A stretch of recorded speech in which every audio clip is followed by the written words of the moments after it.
오늘 우리에게 주시는 하나님의 말씀 시편 144편 12절에서 15절까지 함께 봉독합니다. 우리 아들들은 어리다가 장성한 나무들과 같으며 우리 딸들은 궁정의 양식대로 아름답게 다듬은 모퉁이 돌들과 같으며 우리의 곳간에는 백곡이 가득하며 우리의 양은 들에서 천천과 만만으로 번성하며 우리 숫소는 무겁게 실었으며 또 우리를 침노하는 일에나 우리가 나아가 막는 일이 없으며 우리 거리에는 슬피 부르짖음이 없을진대 이러한 백성은 복이 있나니 여호와를 자기 하나님으로 삼는 백성은 복이 있도다. 아멘. 이 세상에서 우리나라 사람만큼 이 복을 좋아하는 민족이 또 있을까 싶을 정도로 참 복을 좋아합니다. 옛날 집을 보면은요, 그냥 구석구석 다 복자가 새겨져 있어요. 대문에도 복자가 딱 써 있죠. 대문을 열고 들어가면 안방으로 걸어가는 그 도로 위에도 복, 지붕 기와에도 복, 천마 밑에도 복, 안방으로 들어가면 이불에도 복자가 써 있죠. 베개에도 복, 그리고 주방으로 가면요 밥상에도 복, 숟가락 젓가락에도 복, 이 그릇에도 복자가 새겨져 있어요. 심지어 한복 이 저고리의 고름에도 복자가 새겨져 있고요, 머리 댕기에도 복자가 생겨 있고요, 고무신 신발에도 복자가 새겨져 있어요. 심지어 요강에도 복자가 새겨져 있어요. 정말 복을 좋아하는 민족이에요. 그런데 모든 사람이 복을 받기를 원하지만 모든 사람이 다 복을 받으면서 살고 있는 것은 아니에요.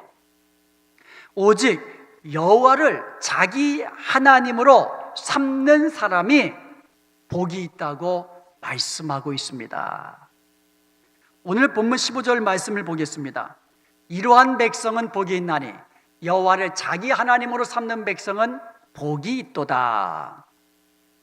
시편 33편 12절에도 여호와를 자기 하나님으로 삼은 나라 곧 하나님의 기업으로 선택된 백성은 복이 있도다라고 말씀하고 있습니다. 자, 그러면 우리 하나님 여호와는 어떤 하나님이십니까? 출애굽기 6장 6절에서 8절까지 보면 나는 여호와라, 나는 여호와라 거듭거듭 말씀하시면서 나는 여호와라, 내가 너희를 구원하여 너희를 내 백성으로 삼고 나는 너희의 하나님이 되리라고 말씀하셨어요. 내가 너희에게 약속한 땅을 주어 너희 기업으로 삼게 하리라, 나는 여호와라 말씀하고 있습니다. 사무엘상 2장 6절과 7절에 보면은요, 여호와는 죽이기도 하시고 살리기도 하시고 여호와는 가난하게도 하시고 부하게도 하시고 낮추게도 하시고 높이기도 하시는 여호와다, 이렇게 말씀하고 있어요.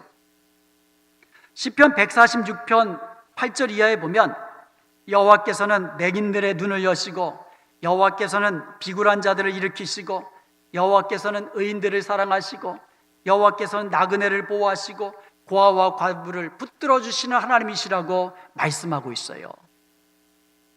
사랑하는 여러분, 능력으로 천지를 창조하신 전능하신 하나님, 그는 여호와이십니다. 우리를 죄악 가운데서 구원해 내신 구원의 하나님, 그는 여호와이십니다.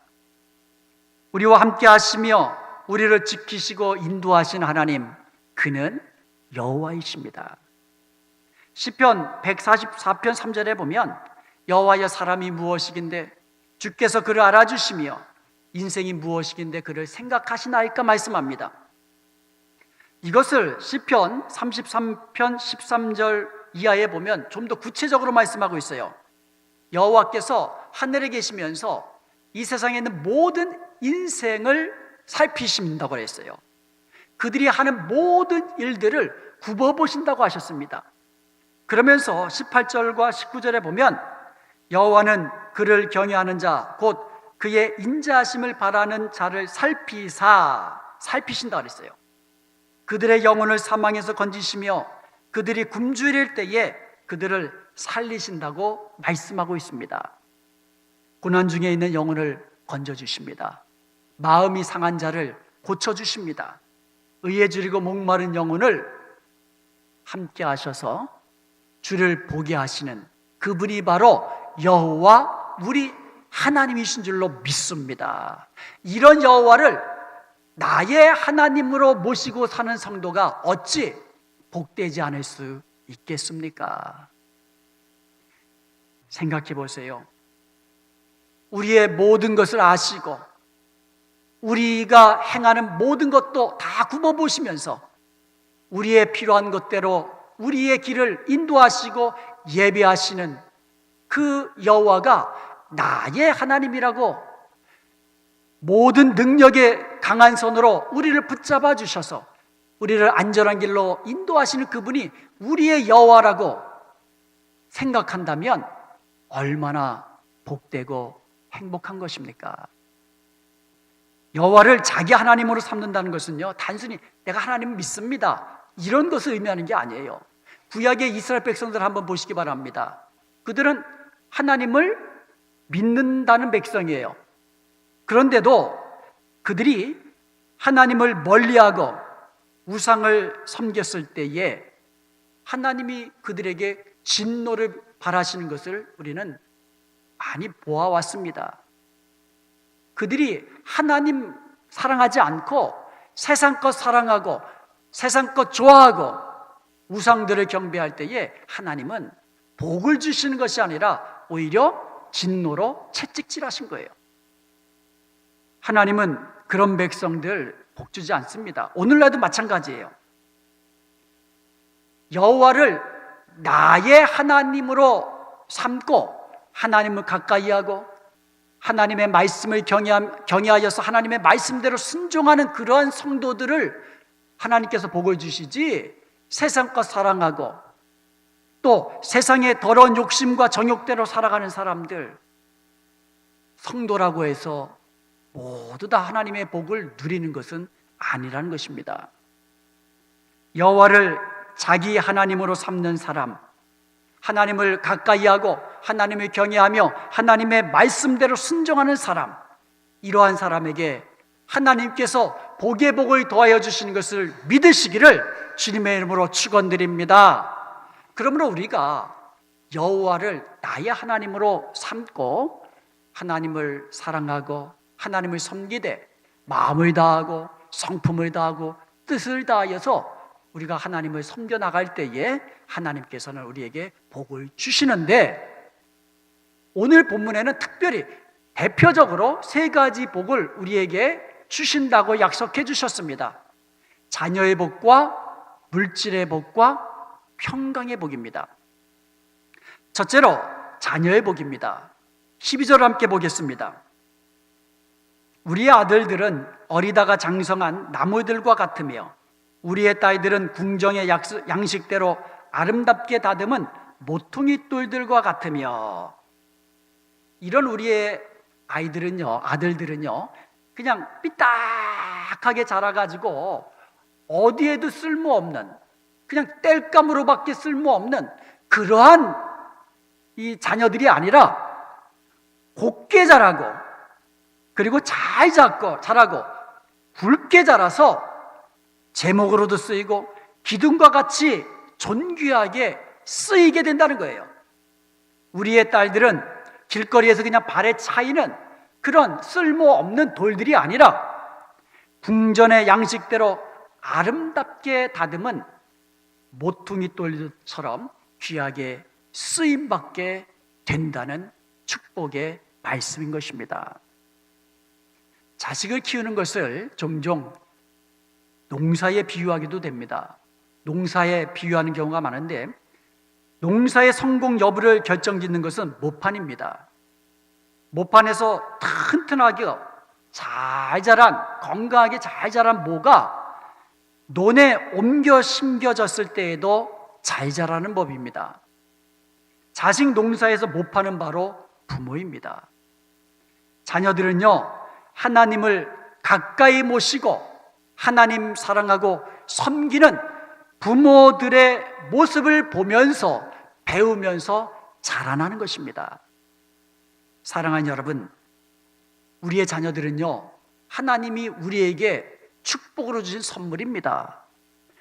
우리에게 주신 선물일 뿐만 아니라 하나님을 사랑하면서 하나님을 가까이 하면서 하나님을 섬기는 자녀로 복을 누리며 살라고 우리에게 맡겨주신 거예요. 맡겨주신 것입니다.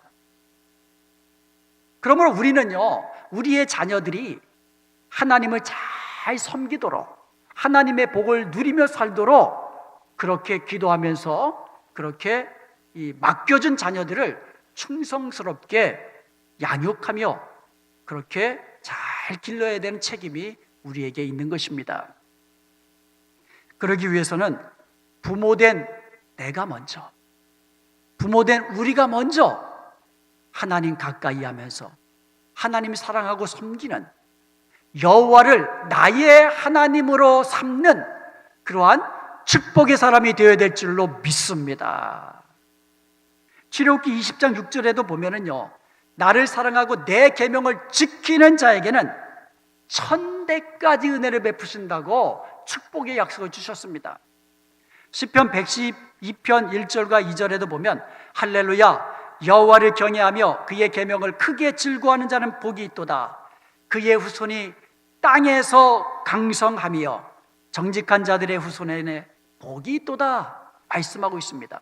반대로 출애굽기 20장 5절에 보면은요, 부모가 하나님을 멀리하고 우상을 섬기면 하나님께서는 그 죄를 갚아주시는데 자녀의 3, 4대까지 이르게 하신다 그랬어요. 그러니까 부모가 우상 숭배하고 부모가 하나님 사랑하고 섬기지 않고 내 멋대로 살면 세상 것 따라가면서 자기 정욕대로 살아가면 하나님께서 그 죄를 나뿐만 아니라 3, 4대까지 그냥 갚아주신다고 이렇게 말씀해 주셨어요. 그래도 양호하죠? 3, 4대, 1000대. 여러분 어떤 것 선택하시겠습니까? 1000대까지 자녀들이 복을 누리는 거, 바로 부모된 우리가 여호와를 나의 하나님으로 삼고 여호와를 가까이 하며 여호와를 사랑하며 여호와를 섬길 때에 하나님께서 그의 자녀들까지도 축복해 주시겠다고 약속해 주신 것입니다. 이처럼 우리의 자녀들이 하나님의 축복을 누리며 사느냐, 아니면 우리의 죄값을 자녀들이 받으며 사느냐, 우리 부모 세대의 신앙에 달려 있다는 말씀이에요. 그러므로 마음을 다하고 뜻을 다하고 성품을 다하여 주 여호와 우리 하나님을 섬기는 저와 여러분이 될 수 있기를, 그리하여 우리와 우리의 자녀들까지도 복을 누리며 살 수 있게 되기를 주님의 이름으로 간절히 축원드립니다. 두 번째 복은요, 물질의 복입니다. 13절을 보겠습니다. 우리의 곳간에는 백곡이 가득하며 우리의 양은 들에서 천천과 만만으로 번성하며, 이런 말씀이 나옵니다. 우리의 곳간에는 백곡이 가득하며, 이 백자는요 흰 백자가 아니에요. 흰백 곡식 곡자, 흰 곡식, 흰 쌀을 의미하는 게 아니에요. 일백 백자입니다. All kinds of produce, 모든 종류의 곡식. 그러니까 우리의 창고에는요 온갖 종류의 곡식이 가득 찬다는 말이에요. 그리고 우리의 양들은요 천천만만으로, 그러니까 셀 수 없을 정도로 번성하겠다는 축복의 약속인 것입니다. 여러분이 손으로 하는 모든 일이 1000배 만배로 번성하는 물질의 복을 누리며 살기를 원하십니까? 그렇다면 사람의 힘으로 하려고 하지 마십시오. 닭이나 새 한 마리가 조류 독감에 걸리면 삽시간에 전염이 돼가지고요 1000마리, 10,000마리 모두 다 폐사되는 것은 시간 문제입니다. 조그만 구멍 하나로 인해 거대한 뚝이 무너지듯이 사람의 힘으로 오랫동안 쌓아놓은 모든 물질과 명성은요 하룻밤 사이에 한순간에 잃게 되는 일이 발생하는 것입니다. 성경에 보면은요, 하나님의 축복의 약속을 주신 명령들이 있습니다. 그 중에 가장 대표적인 것이 안식일을 기억하여 거룩하게 지키라는 것과 온전한 11조를 드리라는 것입니다. 여러분, 주일 성수에 목숨을 거십시오. 주일 성수는요, 목숨 걸고 하는 겁니다. 그리하면 하나님은 우리로 하여금 여호와 안에서 즐거움을 얻게 하시고 우리를 높여주시고 약속하신 하나님의 기업을 허락해 주시는 것입니다. 10의 1을 구별해서 하나님께 온전히 드리십시오. 그리하면 하나님의 약속대로 하늘 문을 여시사 우리에게 쌓을 것이 없도록 부어 주시는 것입니다. 저는 하나님의 이러한 축복의 약속들을 믿습니다. 그래서 저와 제 아내는요, 우리 아이들이 어렸을 때부터 이 두 가지는요 꼭 가르쳤습니다. 그리고 우리 아이들이 결혼할 때가 되면은요, 이제 곧 결혼할 때가 된 것 같아요. 큰애는 이제 곧 결혼해야 되겠죠. 이제 그 아이들에게 또 한 가지 남은 것 가르치려고 합니다. 너희들이 부모된 우리에게 배웠듯이 너희들의 자녀들에게도 주일 성수와 11조는 반드시 가르쳐라. 그리하여서 우리들의 자녀들, 그들의 자녀들, 그들의 자녀들 대대로 하나님이 약속하신 복을 누리며 사는 것, 이것이 바로 저의 바람입니다. 사랑하는 여러분, 하나님이 약속하신 축복의 약속들, 하나님은 반드시 지키십니다. 그러므로 사랑하는 여러분, 우리 모두 다 하나님을 섬기며 여호와를 나의 하나님으로 삼고 하나님을 사랑하고 섬기며 하나님을 경외함으로 하나님이 우리에게 주신 말씀들을 순종하면서 하나님이 약속하신 이 물질의 복을 대를 이어서 누릴 수 있기를 주님의 이름으로 간절히 축원드립니다. 아멘. 셋째로 평강의 복입니다. 평강은 히브리 말로 샬롬이죠.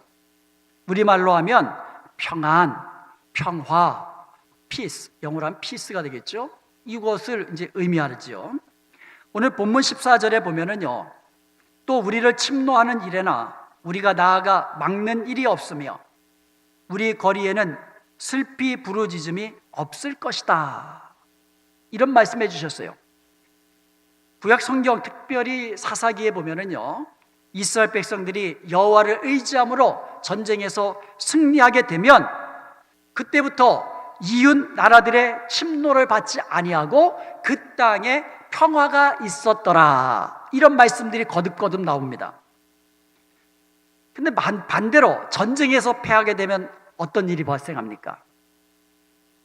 전쟁에서 패하게 되면요, 그 나라의 모든 백성들은 엄청난 고난과 고통을 겪게 되고 그들의 자녀들까지도 그 고통을 겪게 되는 겁니다.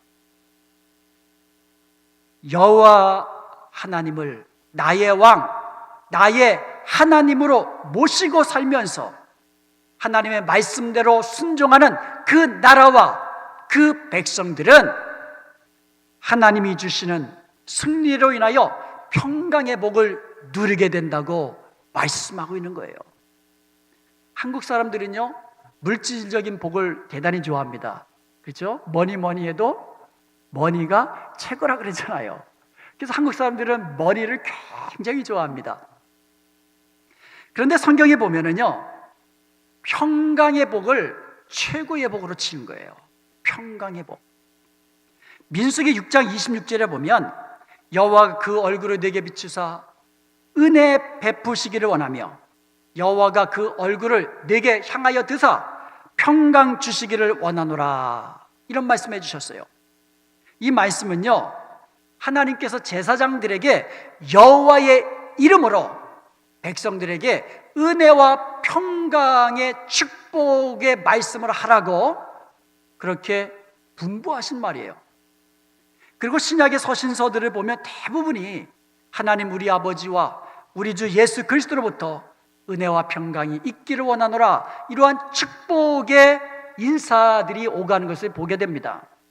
그러므로 우리 하나님 여호와는요, 우리가 하나님의 은혜로 말미암아 평강 누리며 살기를 원하시는 것을 믿으시기를 축원드립니다. 우리 하나님은요, 우리가 평안하게, 평화롭게, 평강을 누리며 살기를 정말 원하세요. 그런데 평안함이라는 것은 편안한 것과는 다른 거예요. 편안한 것은 푹신한 의자에 앉아 있으면 편안하지요. 아주 좋은 그와 같은 이 차를 타고 다니면 편안하지요. 돈을 주고 살 수 있는 것은 편안한 거예요. 그런데 평안한 것은요, 돈을 주고 살 수 있는 것이 아니에요. 아주 좋은 소파에 앉아 있다고 해서, 좋은 차, 푹신한 시트에 있는 거 타고 다닌다고 해서 평안함이 찾아오는 것은 아니에요. 평안함이 저절로 쫓아오는 것은 아니에요. 평안한 것은 돈을 주고 살 수 있는 것이 아닙니다. 평안함이라는 것은 우리가 그리스도 안에서 얻은 사죄의 은총, 구원의 은총의 결과로서 우리가 누리는 우리의 마음의 즐거움, 기쁨, 만족함, 그리고 형통함, 육신의 강건함, 영적인 승리와 부요함, 이런 것들이 다 포함된 단어가 샬롬, 평안함이라는 거예요. 그러므로 이와 같은 평안함은 돈을 줄 수가 있는 것이, 돈을 주고 살 수 있는 것이 아닙니다. 이와 같은 평안함은요, 세상에서 얻을 수 있는 것도 아닙니다. 이와 같은 평안함은 오직 주님 안에서 주님이 주시는 것임을 믿으시기를 축원드립니다. 요한복음 14장 27절에 보면 주님께서 너희에게 평안을 끼치노니, 평안을 너희에게 끼친다, 이런 표현을 하셨어요. 곧 나의 평안을 너희에게 주노라, 이 말씀하셨어요. 주님의 평안함, 그러니까 참된 평안함은 주님의 평안함인데, 이 주님의 평안함을 우리에게 주노라, 이렇게 말씀하셨어요. 그러면서 하신 말씀이 내가 주는 평안함은 세상이 주는 것과는 다르다, 이런 말씀하셨어요. 너희는 마음에 근심하지도 말고 두려워하지 말아라. 내가 주는 평안함을 가지면 어떠한 세상에 염려거리가 찾아온다 할지라도, 이 세상에 심지어 핍박이 찾아온다 할지라도 내가 주는 평안함은 세상이 주는 평안함과 다르다. 내가 주는 평안함은 영원히 빼앗을 자가 없다, 이런 말씀을 하셨습니다. 주님이 주시는 평안함은요, 단순히 어려움이 없고 고난이 없고 고통이 없는 상태를 의미하지 않습니다. 물질이 많을 때 오는 그 편안함과 부유함, 이런 것도 아닙니다.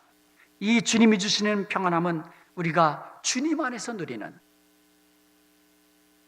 세상의 상황과 나의 형편과 관계없이 주님 안에서 누리는 그와 같은 평안함을 의미하는 것입니다. 한 부자가 있었습니다. 돈이 많기 때문에 호화롭게 살고 있었어요. 그런데도 마음 한편에는 늘 불안함과 초조함이 있었습니다. 어떠한 방법으로도 안정감을 찾을 수가 없었습니다. 그래서 어떻게 하면 마음의 평안함을 누릴 수 있을까 생각한 끝에 화가들에게 거액을 주면서 마음의 평안함을 줄 수 있는 그림을 그려달라고 그렇게 당부를 했습니다. 마침내 화가들이 그렸던 그림을 다 전시하는 날이 찾아왔습니다. 그 부자는 한 그림 한 그림 보면서 어떤 그림을 자기 집에다 걸어 놓을까, 그렇게 유심히 아주 진지하게 살펴봅니다. 이런 그림이 있었습니다. 아름다운 산 밑에 평화롭게 펼쳐져 있는 호수가 있고 하늘에는 흰 구름이 두둥실 떠가는 그런 그림입니다. 그런데 그 부자는요, 한번 보더니 그냥 지나가는 겁니다. 그러자 또 한 그림은요, 평화로운 농촌의 그 풍경, 그 아름다운 풍경을 그린 그림을 보면서도 그냥 지나갑니다. 하나씩 하나씩 지나가다 보니까 자기 마음의 평안함을 주는 그림이 하나도 없는 거예요.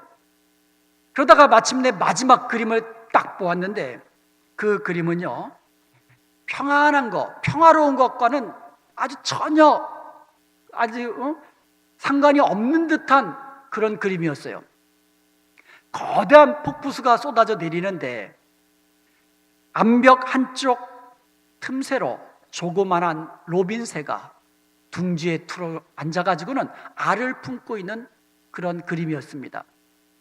조금만 강한 바람이 훅 불면 둥지채 그냥 천길 낭떠러지 폭포 밑으로 떨어져 버릴 것 같은 그런 아슬아슬한 그런 그림입니다. 그런데 그 부자는 그 그림을 선택했습니다. 사람들이 의아해하며 물었습니다. 좋은 그림이 많은데 하필이면 왜 그런 그림을 선택해서 걸어 놓을 것으로 선택했습니까? 그러자 그 부자가 대답합니다. 이 세상에 평안한 환경은 있을 수 없습니다. 그러므로 진정한 평안함을 얻는 길은 이 로빈새처럼 불안한 상황에서도 요동치 않고 평안을 유지하는 것입니다. 이 부자는요, 거대한 이 폭포수 밑에서 둥지에 틀어 앉아가지고 알을 품고 있으면서도 그 조그만한 로빈새의 눈에서는 두려움과 공포가 하나도 없었기 때문인 것입니다.